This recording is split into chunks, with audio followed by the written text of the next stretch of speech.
Students, आप सभी का स्वागत है हमारे यूट्यूब चैनल बुलबुल क्लासेस पे। तो आज हम 11वीं क्लास की 7वीं पोइम पढ़ेंगे जिसका नाम है साए में धूप। इसके कवि का नाम है दुष्यंत कुमार। तो आओ स्टार्ट करते हैं। कहाँ तो तय था चिरागा हर एक घर के लिए। यहाँ कवि कहना चाहता है कि जब स्वतंत्रता लोगों को प्राप्त होने वाली थी तब यह वायदा किया गया था कि हर एक घर में एक एक दीपक चलेगा, यानी कि सभी लोगों को सुविधाएं दी जाएंगी। लेकिन वे सब बातें कहने के लिए थी, लोगों से झूठे वादे किए गए। तो ये सब बातें कवि यहाँ कविता में कहना चाहता है कि कहाँ तो तय था चिरागा हरे घर के लिए, यानी कि कहाँ यह तय किया गया था, लोगों से कहा गया था कि चिरागा यानी कि एक एक दीपक हर एक घर के लिए, एक एक दीपक हर घर में जलेगा। कहाँ चिराग मयसर नहीं शहर के लिए, मयसर होता है उपलब्ध, कि हर एक घर के लिए एक एक दीपक तो बहुत दूर की बात है, यहाँ तक कि एक दीपक पूरे शहर में भी नहीं जला। आगे कवि कहना चाहता है यहाँ दरख्तों के साए में धूप लगती है। अब यहाँ कवि कहना चाहता है कि जब हम अंग्रेज़ों के ग़ुलाम थे, उनके साए में धूप थी, वहाँ हमें दुखों कष्टों को झेलना पड़ता था।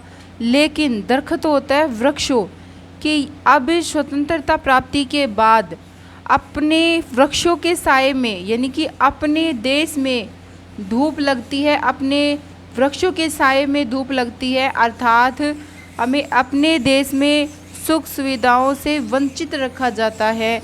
हमें यहाँ अपने देश में स्वतंत्रता के बाद भी कष्ट सहने पड़ रहे हैं। चलो यहाँ से चले और उम्र भर के लिए। कवि यह कहना चाहता है कि हमें कष्ट झेलने पड़ते हैं, इसलिए हमें यहाँ से बहुत दूर चले जाएं उम्र भर, यानी कि सदैव या हमेशा के लिए।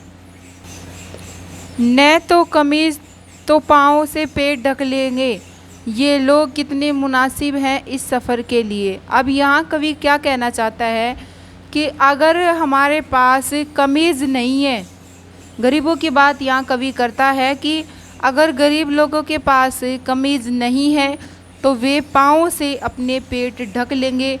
या गरीब लोगों की बात की गई है कि उनके इतनी गरीबी है कि उनके पास वस्त्र भी नहीं है तन ढकने के लिए। तो कवि गरीबों की बात करता है और कहता है कि अगर गरीबों के पास कमीज़ नहीं होंगे या वस्त्र नहीं होंगे तो वे अपने पाँव से पेट को ढक लेंगे। ये लोग कितने मुनासिब हैं इस सफ़र के लिए।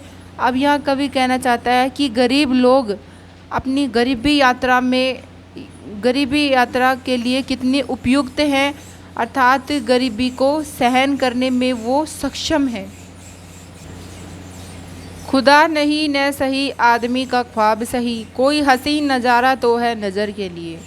अब यहाँ कवि कहना चाहता है कि अगर खुदा होता है ईश्वर, कि ईश्वर नहीं तो सही है, लेकिन आदमी का ख्वाब सही।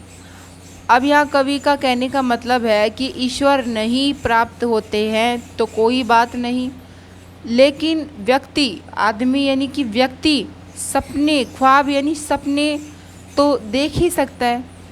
कोई हसीन नज़ारा तो है नज़र के लिए। यहाँ कवि का कहने का मतलब है कि ईश्वर नहीं तो न सही, यानी कोई बात नहीं है, लेकिन आदमी यानी कि व्यक्ति अपने स्वप्न देख सकता है। कोई हसीन याते होता है कि सुंदर नज़ारा तो देख ही सकता है। एक व्यक्ति को हसीन यानी सुंदर दृश्य, सुंदर स्वप्न देखने का हक तो है, इस हक को कोई छीन नहीं सकता। वह अपने स्वप्न में सुंदर दृश्य, सुंदर नज़ारे तो संजो सकता है। वे मुतमईन की पत्थर पिघल नहीं सकता, मैं बेकरार हूँ आवाज़ में असर के लिए। अब यहाँ कवि कहना चाहता है मुतमईन होता है आश्वस्त यानी असमर्थ।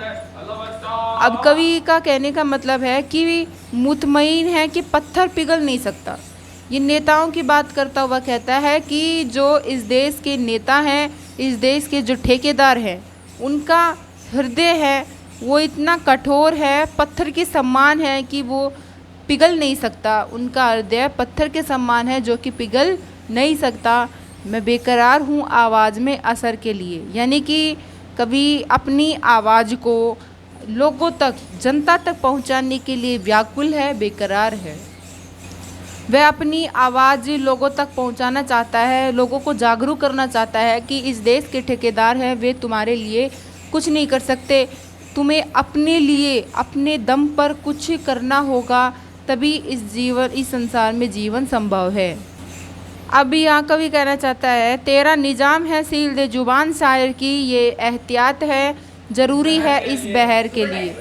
अब यहाँ कवि कहना चाहता है कि तेरा निजाम, यानी कि वह देश के ठेकेदारों को कह रहा है कि तेरा शासन है इस देश पर, और तेरे शासन में तू इस एक शायर की ज़ुबान को सील सकता है।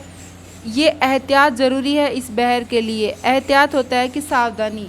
यहाँ कवि देश के ठेकेदारों को सावधान करना ज़रूरी समझता है, और वह नेताओं को कहता है कि तुम्हारे लिए यह जानना आवश्यक है इस बहर के लिए। बहर होता है इसे मतलब जो बहर होता है इसे सफ़र के लिए। अब यहाँ कवि लोगों की गरीबी को दूर करने के लिए अपनी आवाज़ है वो जनता तक पहुँचाना चाहता है, ताकि जो इस देश के नेता हैं, जो इस देश के शासन को चला रहे हैं, उनका सच है वो इस जनता के सामने आ सके। जिए तो अपने बगीचे में गुलमोहर के तले, मरे तो गैर की गलियों में गुलमोहर के लिए।